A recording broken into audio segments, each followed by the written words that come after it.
Have you ever felt like things are not quite aligned to what your idea was of the position you wanted to hold in your career?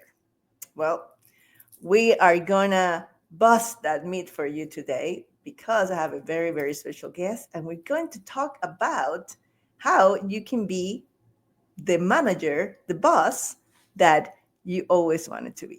Don't go anywhere. Welcome back to season 2 of Leading Intentionally, where we dive deep into the core of what it takes to lead with purpose, passion, and presence. I'm your host, Carmen Paredes, and in this season, we are exploring 3 transformative themes: enduring mindset, exceptional leadership, and empowering your essence. This season, we are on a journey to uncover the mental fortitude required to endure through challenges while maintaining a vision for success. We'll decode the elements that elevate leaders from great to exceptional, those qualities that inspire, motivate, and create lasting impact. And we're embracing the power of authenticity, learning to own your essence in a way that empowers yourself and others. In each episode, we'll share insights, stories, and practical tips to help you transform your leadership style and thrive in both your personal and professional life. So whether you are leading a team, managing a project, or steering your own career, get ready to elevate your approach and lead intentional. Let's get started. Welcome to another episode of Leading Intentionally. Today, I have a very special guest, Sabina Nawaz, and she is an elite executive coach who advises C-level executives and teams at Fortune 500 companies, government agencies, nonprofit, and academics institutions around the world. And she has given and gives dozens of keynote seminars and conferences each year and teaches faculty at Northwestern and Drexel universities. During her 14-year tenure at Microsoft, she went from managing software development teams to leading the company's executive development and succession planning efforts for over, you ready, 11,000 managers and nearly thousands of executives. She's the author of You Are the Boss, Become the Manager You Want to Be, and Others Need. Welcome to the show, Sabina. So excited to have you here. Thank you so much, Carmen. So I am very, very excited to have this conversation because, as I mentioned pre-recording, as I read your book, I was like, oh my God, we're going to click so well because we speak about the same basic fundamentals and heart of leadership. And I can't wait to explore your take on that. But before, I want everyone to get to know you. So, we talk about how you were in Microsoft and had that impressive career, but like, why this topic? Like, what inspires you and how do you get here? Such a big question, Carmen. I have a TEDx talk on YouTube that people can check out, but I got here because I chose to show up when I was 9 years old and had a knife to my throat, deciding which side to go. So that was growing up in India. I came to the United States at the age of 20, almost 21, as a transfer student to study computer science and electronics and computer systems engineering. And from there, went to Microsoft and had a long career there. As I moved from engineering, product engineering to people engineering, if you will, I had some big realizations. And one of them was that I was a lousy manager at Microsoft. But I became a lousy manager after being one of the best managers people said they had worked for. So this sort of reversal in fortunes got me very curious about what makes the same person a great boss and a not so great boss.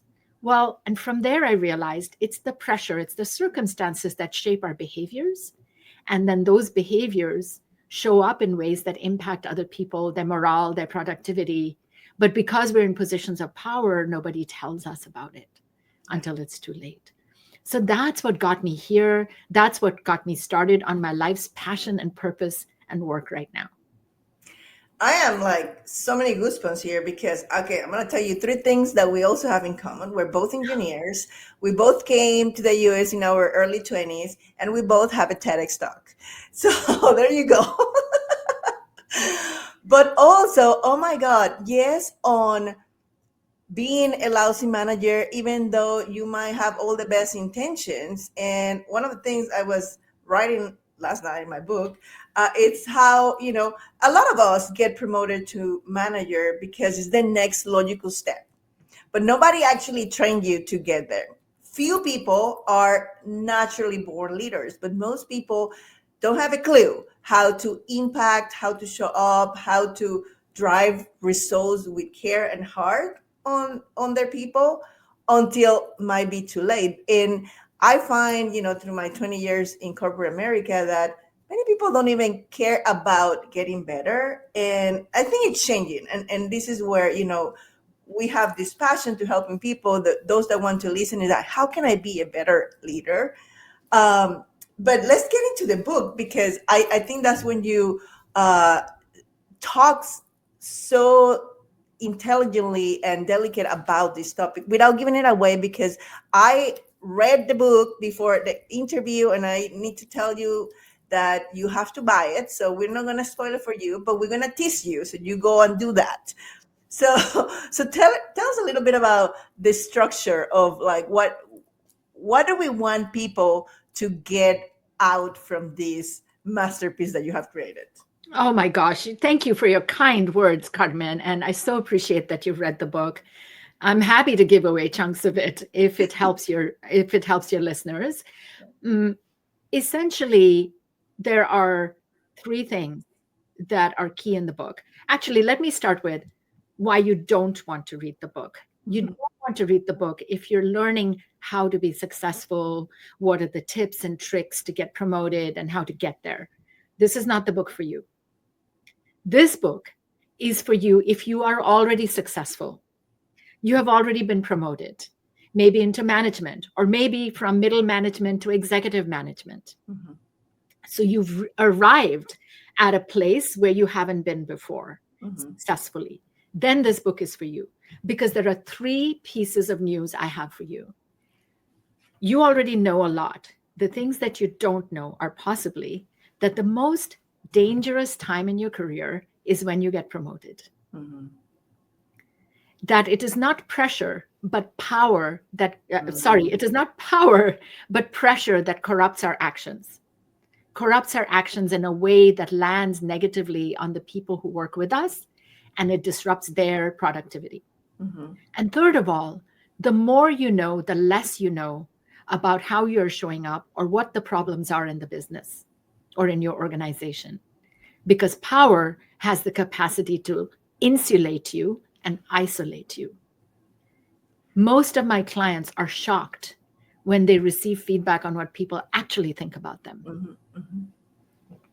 Yeah, it is shocking, right? I always say that self awareness is the number one skill any leader needs to have if they want to be exceptional. And my cute motto is that great is not good enough, because we all read that book, Good to Great. Well, great is not good Yes, enough. Everyone is great, but how do you go beyond greatness? Because yes. when you are great, you are focused on the KPIs and metrics, which of course we have to deliver on, but we're missing the element that's the most important, which is the people.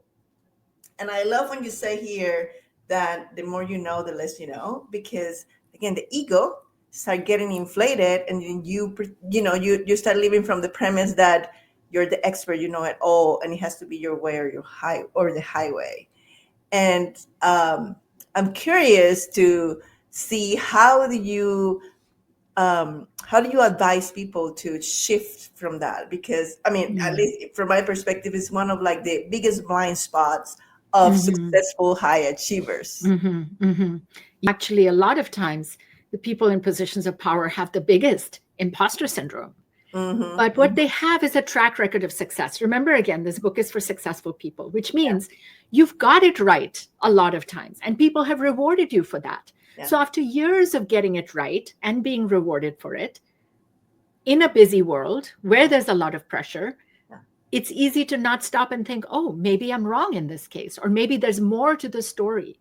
And so Mm-hmm. we fall prey to that singular story that is our story, and it becomes the story. Right. one way to offset this and to keep yourself humble and more informed, less ignorant, is to use what I call your shut up muscle. Mm. That is simply a set of tactics, a set of techniques that allows you to harvest the collective intelligence in the room and not just become an echo chamber of your voice. For example, can you be at least the third person to speak? Definitely not the first or second, maybe even the last person to speak, because you're going to get a much better sense of what's going on. Now, if you're wondering, well, if I don't speak first, what's my value add? Because I'm usually like to add value out the gate. Yeah.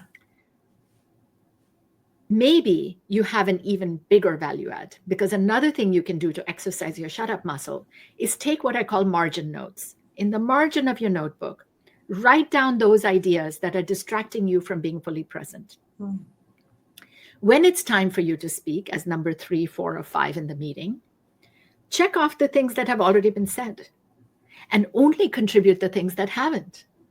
Now you stand apart from the crowd. You add unique value. So this is a way to elevate your presence, grow the capacity and skill of everybody else, and produce a better solution for the problem, because now we've had the benefit of looking at it from multiple different ways. Yeah.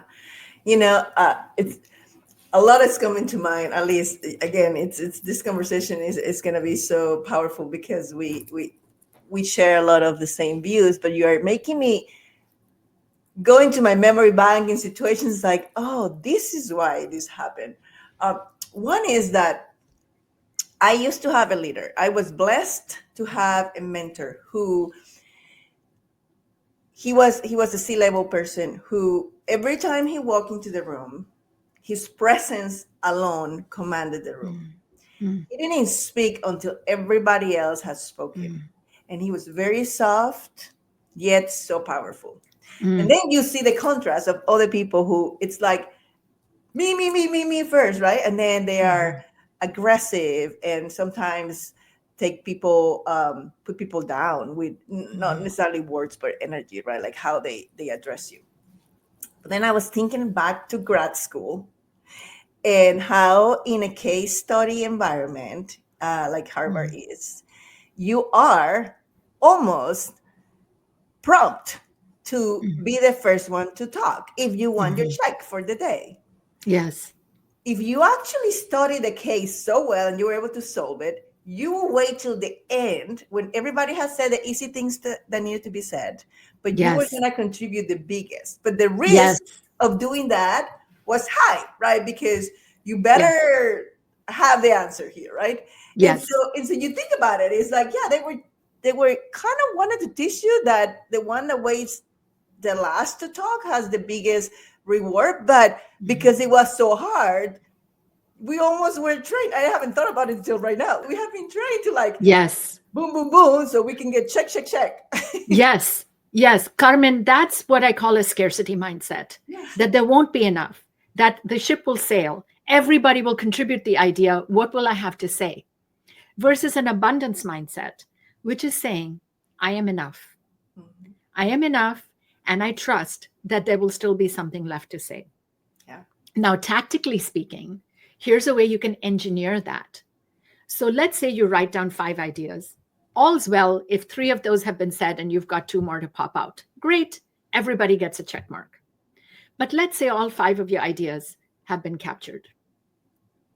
What you're going to do next is look at all 5 and see what's the interconnection between them. There's probably a meta idea above those ideas or sitting underneath those ideas that you bring up. So you can actually go beyond the obvious by connecting the dots.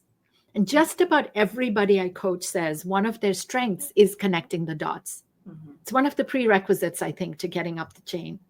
So use that strength to thread the needle sideways as opposed to in a lateral fashion, in a vertical fashion. That's great. And the other thing is sometimes it's not the solution that you need to contribute, but Yes. the right question. Oh, so true. So true. Exactly. The right question. Exactly. And I think that's one of the things that, the power of your book is that you have to think, who do you want to be? Who do you want to be? This person that shows up every day at work, that is going to inspire, it's going to have a ripple effect in the lives of these team members that rely on you. And for me, that was kind of the transformative moment of like, yeah, it's like my actions have so much impact down the road. Absolutely. Absolutely. And it is down the road. You don't realize it. That you don't start every meeting from scratch.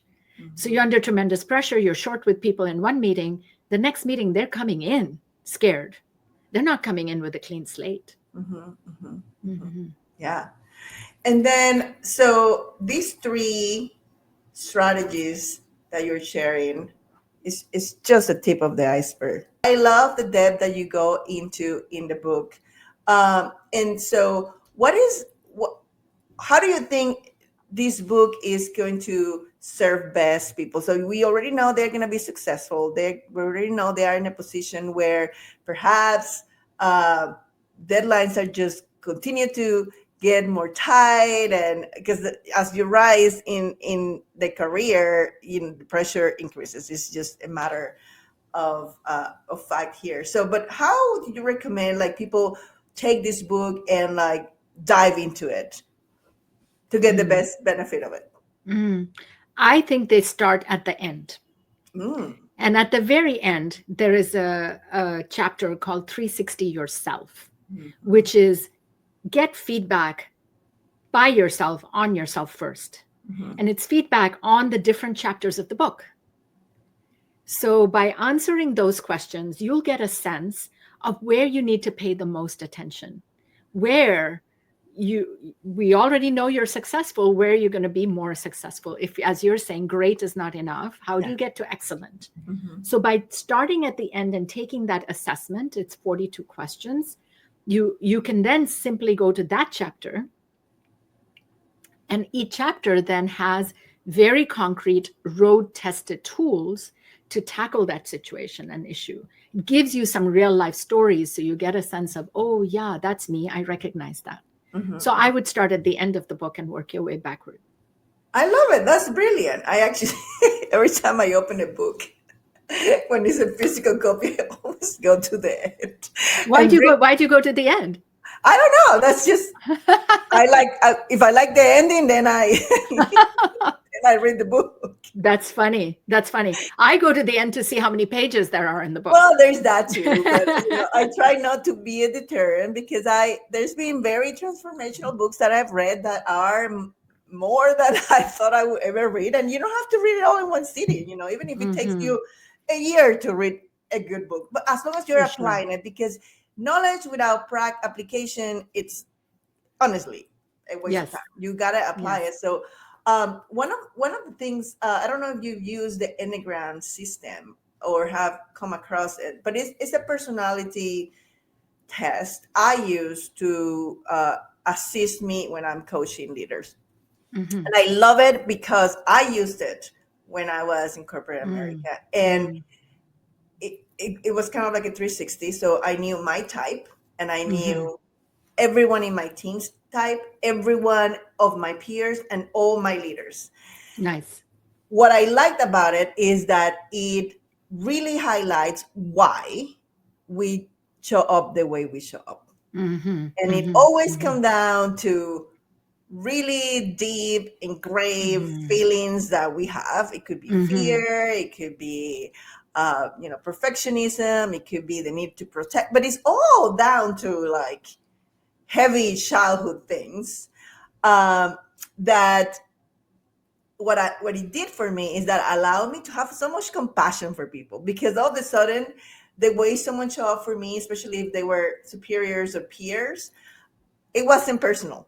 Because before I was like, oh, they are attacking me because I'm a woman, because I'm Latina, Yes, right? And yes, it's like, no, stop being the victim, right? Like yes, it has nothing to do with you.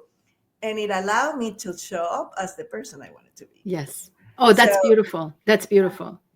so Yeah, I often tell people you're not special. You're just human. This is all part of the human condition. And in the book, similar to what you're saying, Carmen, there's a chapter around your unmet hungers, our hungers for affirmation, for wanting to be seen as the smartest person in the room, or the hero, or even the martyr. But as you're also talking about tools, I use a number of tools that are out there. And I also use a process called a mapping tool, which is in the book, which is simply in plain English, giving people a user guide on who we are. Right. So especially as a manager, if I sit there frowning, people are thinking, oh my gosh, they don't like what I'm saying. Oh, do they not like what I'm saying, or do they not like me? Oh, maybe my name is next in the round of layoffs. And like this, we've forgotten what we're doing and we are out to save our neck. And so this mapping tool kind of gives you a sense of, oh, frowning is my thinking face. Or if I don't greet you before 10 in the morning, it's because I'm not fully awake yet. So things like that to help you understand why I do what I do. Yeah. I laugh about that because there was a time in my career where when my kids were little, so this was a long time ago, but there was a time where before I had my third coffee, I mean, they knew. They would come and ask me, it's like, is that the second or the third? And and you think it's cute, but it's not, right? Like, because it's real. Right. And you're programming people that, oh my God, before the third coffee, she's not going to be happy. She's not going to be amiable. She's not going to be open to ideas, because she's not awake. Because I had to sleep all night, but that's not their problem. That's right. But not because she hates you or anything personal. Yeah. It's because that's how she's wired. That's how her brain works. Yeah. Oh Awesome. my God. I just love this conversation so much. So Sabina, how people can find you and be able to tap to the well of knowledge that you bring into the leadership arena? They can buy my book anywhere books are sold. They could go to my website, sabinanawaz.com. Follow me on LinkedIn or Instagram, Sabina Coaching. So all the usual channels, but particularly through my website, you can contact me and get in touch and share, as you said, Carmen, when you actually do something with this. So do what my clients have been doing for years, is you're tweaking the tool, you're using it in a way, it's showing up certain results. I love to tinker with the tools and continue to make them better and better for everyone. So share with me what actions you're taking and what impact that's having. Amazing. What is one last thing you want the audience to have from this episode? The one last thing I would say is, if you're under pressure, if you're feeling the real pinch of pressure, which we know corrupts our actions, at first, do nothing. Our tendency under pressure is to do too much and further increase that pressure. Doing nothing is an art that I've perfected in a tool called blank space, which is 2 hours a week of unplugging from everything and stepping back, zooming out and thinking about the big picture and dedicating time there so that you can come back calmer, with a fresher brain, and with new insights. I love it. I wish I knew that sooner. It took me a lot of struggle to find, and I love the name that you gave it. I intuitively got to the point where I knew, like, the most strategic thing I can do right now is to do nothing. Yes. Right. Yes. And calm down and ground and meditate, whatever you want to do to like clear your mind, write it down. Exactly. Whatever it is, right? I love this episode. I think people are gonna get so much out of it, and I'm so thankful that you were a guest today. And please go buy the book and let us know how you're applying it. I want to put all the links in the description of the bio. Also, Sabina's TEDx, and you know the drill. Until next time, lead intentionally. Bye-bye.